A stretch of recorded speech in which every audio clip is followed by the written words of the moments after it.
Hey, Pastor Thomas, this is Robert. When I first told you about how I think the metaverse is going to have a huge impact on, future generations, this has been the latest update with Meta, where now they have avatars with legs.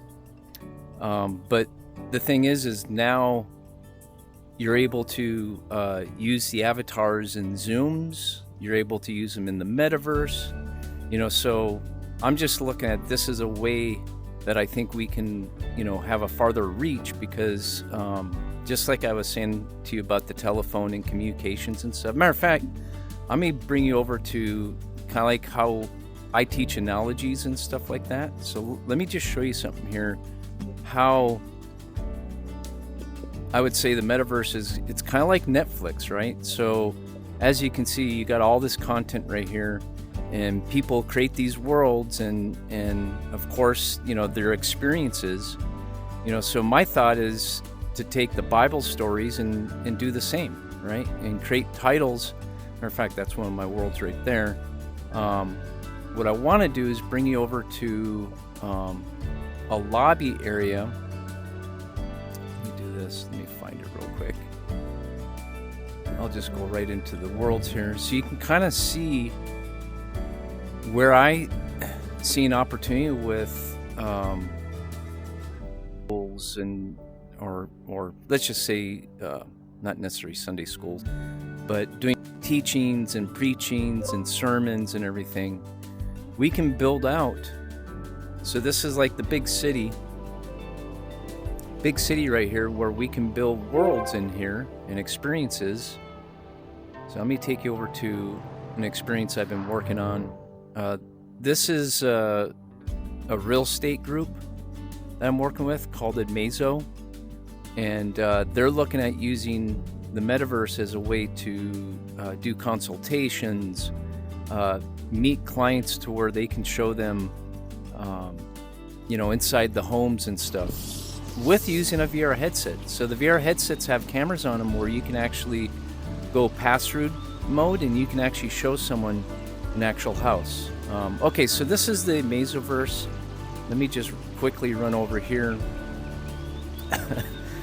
I even have a whole thing set up on teaching people about communications, where we started, how it progressed through the years, and now where we're at right now with the smartphones, the VR headsets, and the smart glasses. So the opportunity here is, of course, I totally think this is the devil's work.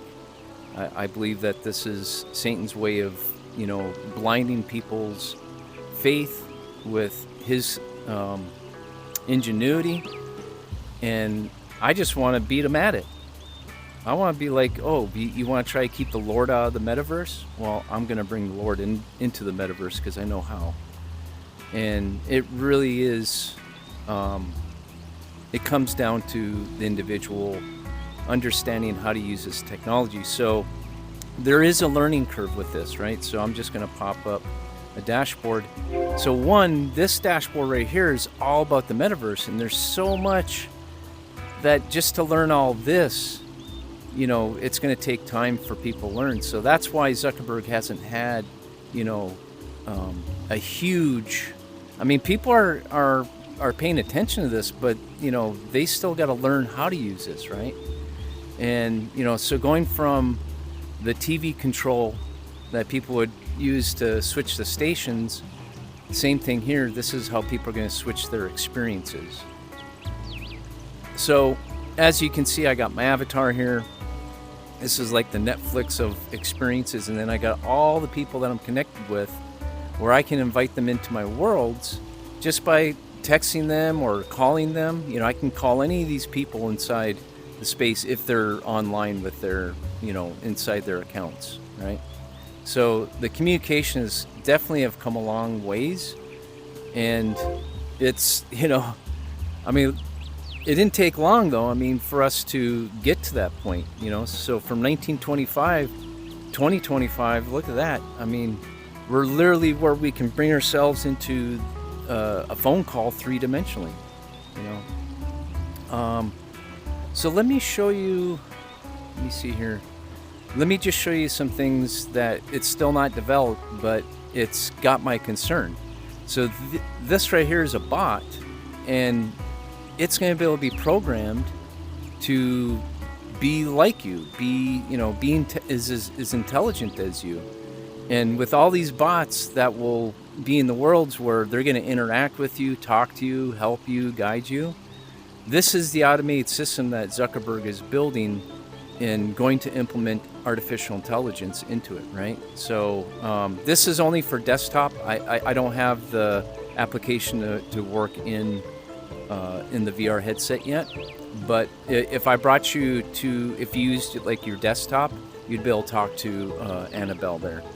All right, so of course this place is all about being blessed, and I got angels all over in here. I'm focusing on education, having a prestigious learning space, as well as giving back to our military veterans, because I'm a military veteran, and to make it fun for the kids, right? Let me just show you this. We can change the time of day in here. That's sunset, evening, and it has another backdrop to it. Night. So you can see how we can change the day of time and everything in here. Night, twilight. I'll just leave it on twilight right now. But yeah, I mean, as you can see, there's an experience here. It's not high fidelity graphics, but it's enough for you to make you feel like, it doesn't make you feel uncomfortable in here. I don't get any nausea when I'm walking around these spaces, so Meta's definitely worked on that. But let me just show you this way. Let me give you a different view set of this whole application here. So this is kind of like the hub that I'm building, and then all these little islands that I have floating around is going to be for businesses and people that want to bring their experience in here and be part of this experience even, right? So this is definitely a metaverse feel. You can definitely fall off the side, but you'll eventually come back into the space here. But let me show you something that I have for the kids. So I'm just going to show you where I'm at. So I'm on this island. There's the little hub right there.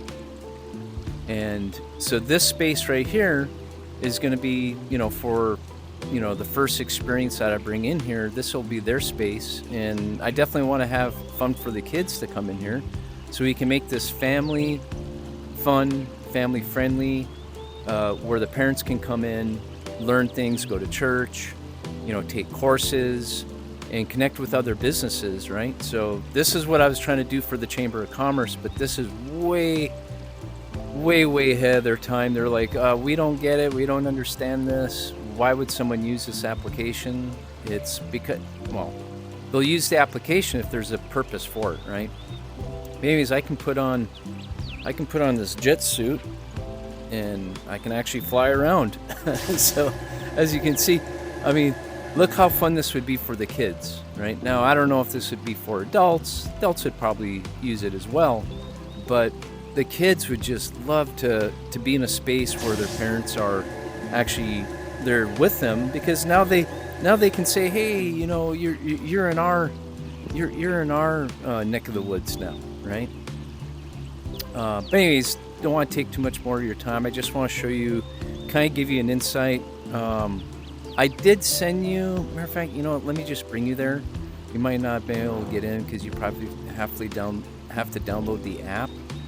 But let me bring you to a space I created for Bible stories. Okay. Let's see here. It's going to be this. No, not that one.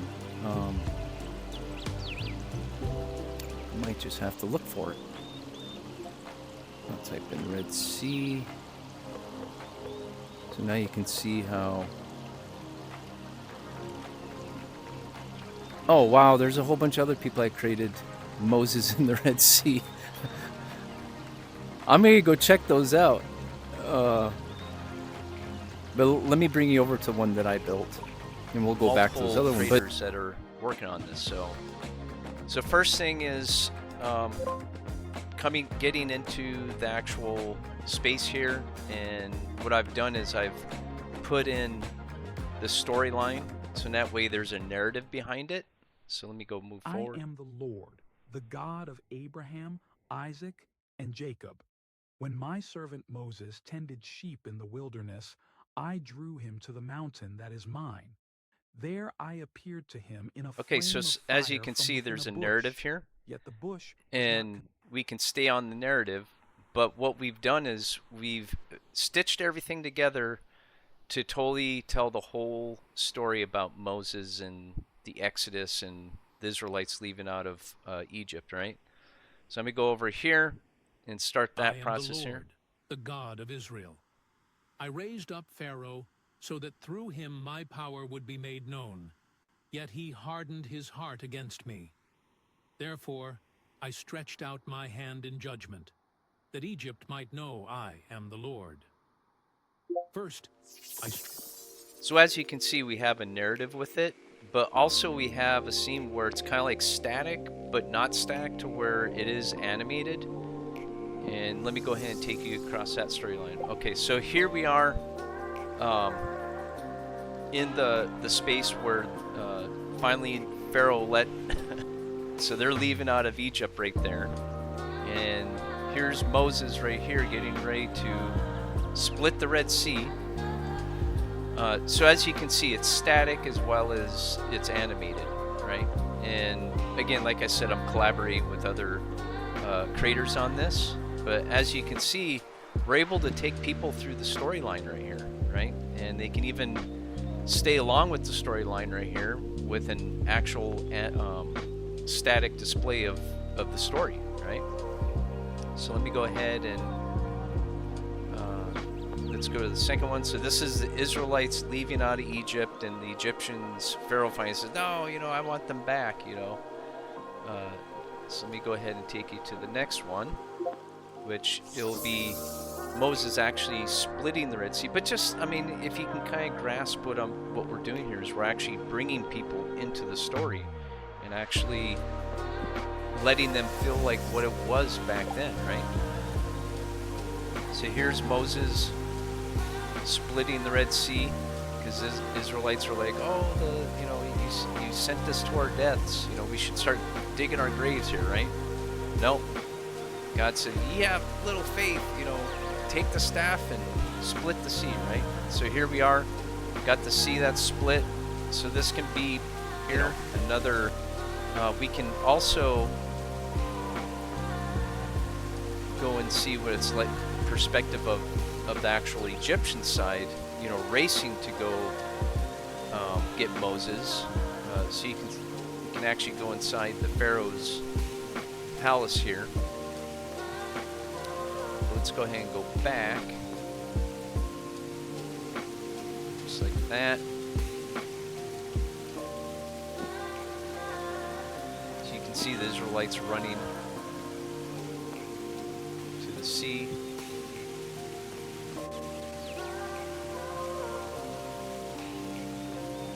Take you over to the third part, which the reason why they need to break this up is you can only build so much in each space before it won't let you publish it. Okay, so here's the Red Sea being split. Everybody's running across the Red Sea, so you could actually quickly go across, or we can actually go with them. And again, here's the storyline. God opened the path for the Israelites to go. So you kind of get a perspective of that. But this is going to be a great way how to get all the kids back into the Bible. We'll bring the Bible to them.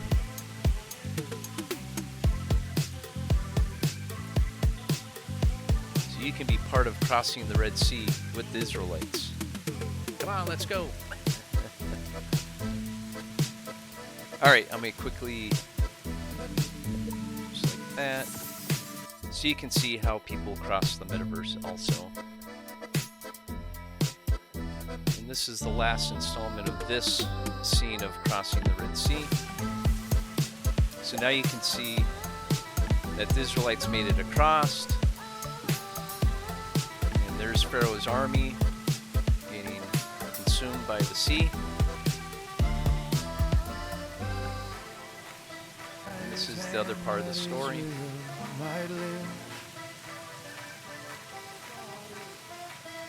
there's Moses. We can be up with Moses, and Moses closing the Red Sea on everybody there. So,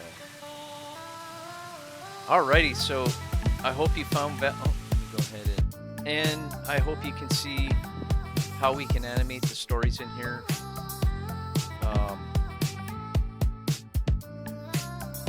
So I started building the space here, but the thing what happened is other people saw what I was building and wanted to build their own version. So that's the whole thing about Web3 is we're able to share other people's experience to combine it into your own experience.